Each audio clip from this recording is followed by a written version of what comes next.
जैसा कि आप सभी देख पा रहे होंगे, नज़ारा देख के, यहाँ का माहौल देख के आप समझ सकते हैं कि पहाड़ सामने दिख रहा है। इसका मतलब हम लोग उत्तराखंड में एंट्री ले चुके हैं। क्या खूबसूरत धरती है, क्या खूबसूरत स्थान है, क्या ही कहें बोले। बहुत ही खूबसूरत स्थान है। जैसे ही हम लोगों ने एंट्री लिया है, तभी से मन एकदम आनंदमयी हो चुका है, प्रफुल्लित हो चुका है। दिल जिसे बोलते हैं ना, गार्डन गार्डन, वो हो चुका है भाई। बहुत ही ब्यूटीफुल स्थान है, लेकिन क्या ही बोलें, कुछ लोग इसको बिल्कुल ही वो करने पे तुले हैं। और यही देखने तो हम लोग आए हैं, जा रहे हैं कैंची धाम, वहाँ दर्शन तो करना ही है।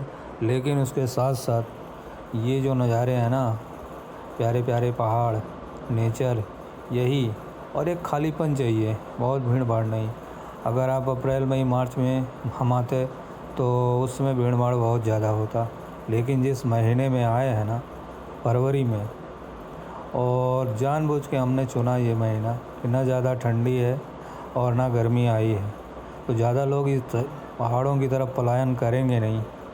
ठीक है, तो हम लोग इस बड़े शांति से जाएंगे और घूम घाम के वापस आ जाएंगे। और यकीन मानिए, कोई जाम नहीं, कहीं कुछ नहीं, बिल्कुल शांति, एक क्लास की। परफेक्ट टाइम था आने का। अब तो जब भी आना होगा यही टाइम चुनेंगे। और बहुत मज़ा आ रहा है। हाँ, रात में थोड़ा सा धुंध था, कोहरा था और रास्ता दिखाई नहीं दे रहा था, क्योंकि हम लोगों ने रात में भी बाइक जम के चलाई है और उसके बाद फिर दिन में भी चला रहे हैं। अब आराम करना है तो वहाँ पहुँच के करेंगे कैंची धाम, उसके बाद फिर दर्शन करेंगे। लेकिन टारगेट है वहाँ पे पहुँचना, साथ साथ में इन खूबसूरत वादियों को मिस नहीं करना है और इन खूबसूरत नज़ारों को देखते चलना है। कैमरा चार्ज नहीं था, इसी खूबसूरत नज़ारे के लिए हमने कैमरे को ऑफ़ कर दिया था और यहाँ पे माउंट किया और उसको शूट करना था। ठीक है, और क्या ही ब्यूटीफुल स्थान है, इसके बारे में और क्या ही कहें। अगर इतना खूबसूरत स्थान होता ही ना, तो क्यों लोग यहाँ भागे चले जाते। लेकिन मैं आप लोगों से गुजारिश करूँगा कि इसको क्लीन रखें, जो भी आए यहाँ पे गंदगी ना करें।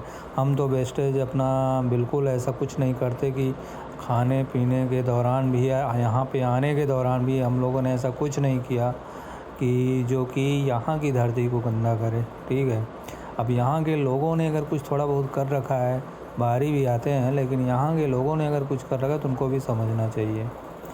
ये आपका स्टेट है, इसको ब्यूटीफुल रखना, इसको साफ़ सफाई से रखना ये आपकी ज़िम्मेदारी है। और जो बाहर के लोग आते हैं, अगर वो गंदा करते हैं तो उनको भी समझाना और अच्छे से समझाना, ये आपकी ज़िम्मेदारी है, ताकि वो दोबारा कभी ऐसा कुछ काम करे ना, आपके इस खूबसूरत प्रदेश को, यानी कि हमारे देश के इस खूबसूरत अंग को गंदा ना करें। बहुत ही प्यारा स्थान है, मन बिल्कुल आनंदित हो जाता है। ये छोटे छोटे पेड़, ये छोटे छोटे कम ऊंचाई वाले पहाड़, हमको पता है कि जैसे जैसे हम लोग आगे जाएंगे बहुत ही ऊंचे ऊंचे पहाड़ मिलेंगे।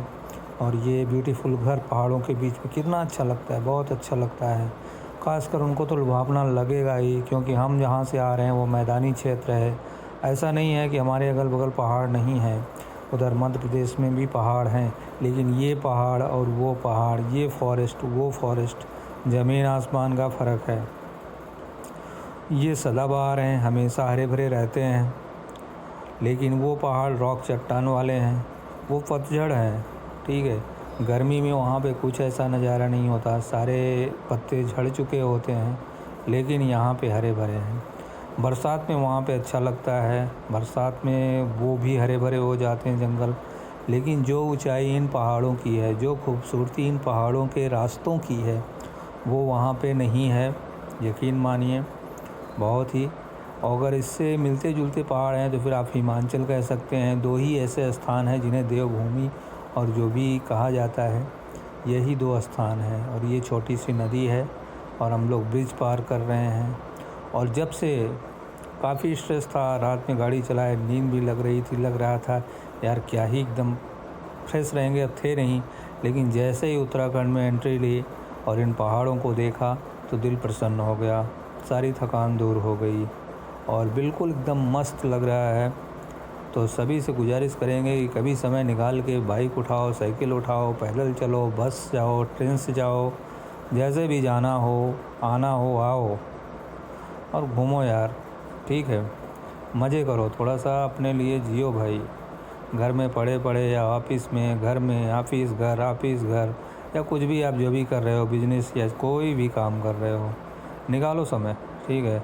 लोगों से मिलो, अपने लिए जियो। यही मेमोरी जो है, यही यादें तो आपके साथ जाएंगी। आपने क्या जिया है वो चीज़। अगर आप परेशान हैं, आपके जीवन में बहुत टेंशन है, तो घूम आने में क्या ही दिक्कत है। आप बिल्कुल परेशान हैं, तंग हैं, आपके शरीर में दिक्कतें हैं, कोई दिक्कत नहीं। एक बार थोड़ा सा घूम आते हैं, देशाटन कर ही लेते हैं तो क्या ही हो जाएगा, ये सोच के निकलिए। कुछ नहीं तो कुछ न कुछ तो मिलेगा ही। और हमारा कोई प्लान नहीं रहता है, अचानक चले, बाइक उठाई, चल दिए। बजट का इशू रहता है, बजट धीरे धीरे हो जाता है। जब आपकी इच्छा है तो धीरे धीरे सब कुछ हो जाएगा। छोटे बजट में, थोड़े से बजट में मैनेज हो जाएगा।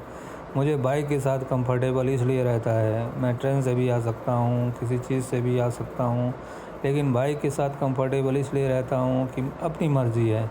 कहीं भी रोक लिए, कहीं कुछ अच्छा दिखा वहीं ठहर गए, थोड़ा समय बिता लिए। ब्यूटीफुल स्थान कोई दिखा तो मैं वहाँ रुक जाऊँगा, वहाँ थोड़ा देर समय बिता लूँगा, बैठ लूँगा। वहाँ की जो भी है वातावरण, इन्वायरमेंट, उसको फ़ील कर लूँगा। तो मेरे लिए तो यात्रा यही है कि जहाँ हो, जैसे हो, जिस सिचुएशन में हो, उसको अपने हिसाब से उसमें अपने को ढाल लो। और आप भी हमारे साथ चलते रहिए, एंजॉय करते रहिए। उम्मीद करते हैं मैं कंटिन्यूटी बना के रखूँगा वीडियो डालने का, क्योंकि पता नहीं कितने सालों का चैनल हो गया, लेकिन मैं भी क्या आलसी आदमी हूँ। 6-6, 7-7 महीने में वीडियो मेरे पड़ते हैं, क्या करें यार। मैं ऐसा नहीं है कहीं जाता नहीं हूँ, लेकिन शूट करना फिर वो करना थोड़ा सा अजीब लगता है। अजीब क्या लगता है, मैं लेज़ी समझो, आप मुझे आलसी समझो, लेकिन ये है कि अब कोशिश करेंगे कि जहाँ जाते हैं थोड़ा बहुत एक्सपीरियंस और थोड़ा बहुत मेमोरी के लिए, और आप सभी को भी दिखाएं मैं कहाँ जाता हूँ, कैसे जाता हूँ। तो डाल देंगे वीडियो, अगर आप लोग सपोर्ट करेंगे तो चैनल भी शायद है ग्रो हो जाए। अदरवाइज़ मैं तो यात्रा करता रहता हूँ और करता ही रहूँगा, क्योंकि ये बहुत ही खूबसूरत अनुभव देता है, ठीक है। वैसे भी होगी जिनकी फैमिली होगी, मेरी नहीं है। मैं सिंगल हूँ, 30+ हूँ, सिंगल हूँ और शायद सिंगल ही रहूँगा हमेशा। तो मेरे लिए तो सिर्फ एक्सपीरियंस ही मेरे साथ जाएगा। और जो कुछ घर की जिम्मेदारियाँ हैं, माँ बाप हैं, कुछ ख़ास लोग जैसे पेरेंट्स और भाई वगैरह हैं, उनकी देखभाल करना, उनके साथ रहना और उसके साथ साथ अपना जीवन जीना, यही है। कुछ होते हैं जो शादी के लिए नहीं बने होते हैं, शायद मैं उनमें से एक हूँ। मैं जो व्यवस्थाएं होती हैं उस व्यवस्थाओं के हिसाब से नहीं चलना चाहता, ना कभी मेरे दिमाग में आया कि उन व्यवस्थाओं के हिसाब से चलूँगा। और सच कहूँ तो ऐसा कोई हुआ ही नहीं कि वो चीज़ें हो जाएं, ठीक है। कुछ चीज़ें होने वाली रहती हैं फिर भी नहीं हो पाती हैं, उसका रीज़न होता है कि आप बने नहीं होते उस चीज़ के लिए। तो मैं कोई ख़ास नहीं हूँ, ठीक है, लेकिन बस अपना अपना है। ऐसा नहीं है कि मैं डिफरेंट हूँ, मैं फैमिली बनाना नहीं चाहता था, बनाना चाहता था सब कुछ, लेकिन नहीं हो पाया। जब नहीं हो पाता तो ज़बरदस्ती नहीं करनी चाहिए, ठीक है, किसी चीज़ के लिए। आपके हिसाब का, आपका मेल जिससे हो उस हिसाब से मिले तो ठीक, अदरवाइज़ अकेले चलने में भी कोई बुराई नहीं। आप अकेले नहीं हो, आप अपने साथ हो। आपके साथ ये खूबसूरत पहाड़ हैं, ये नेचर है, एक्सपीरियंस है, नए नए लोग हैं, आप उनसे मिलोगे, उनके साथ इंटरेक्ट करोगे, उनके बारे में जानोगे, अपने बारे में बताओगे, एक्सपीरियंस शेयर करोगे। कितना कुछ है यार जानने को, बहुत कुछ है। प्यारे प्यारे एनिमल्स हैं, सब कुछ है, उनसे रिलेशन बनाओ, उनसे, उनके साथ समय बिताओ। ज़िंदगी मस्त है, दुख में है, दर्द में है, पीड़ा में है, फिर भी ज़िंदगी मस्त है और मस्ती में ही जीना है। और ऐसे ही यात्रा पर निकलना है आप सभी को भी। और एंजॉय करना है। फैमिली में भी में हैं तो भी निकालिए समय, निकलिए, घूमिए, टहलिए। अंततः तो सभी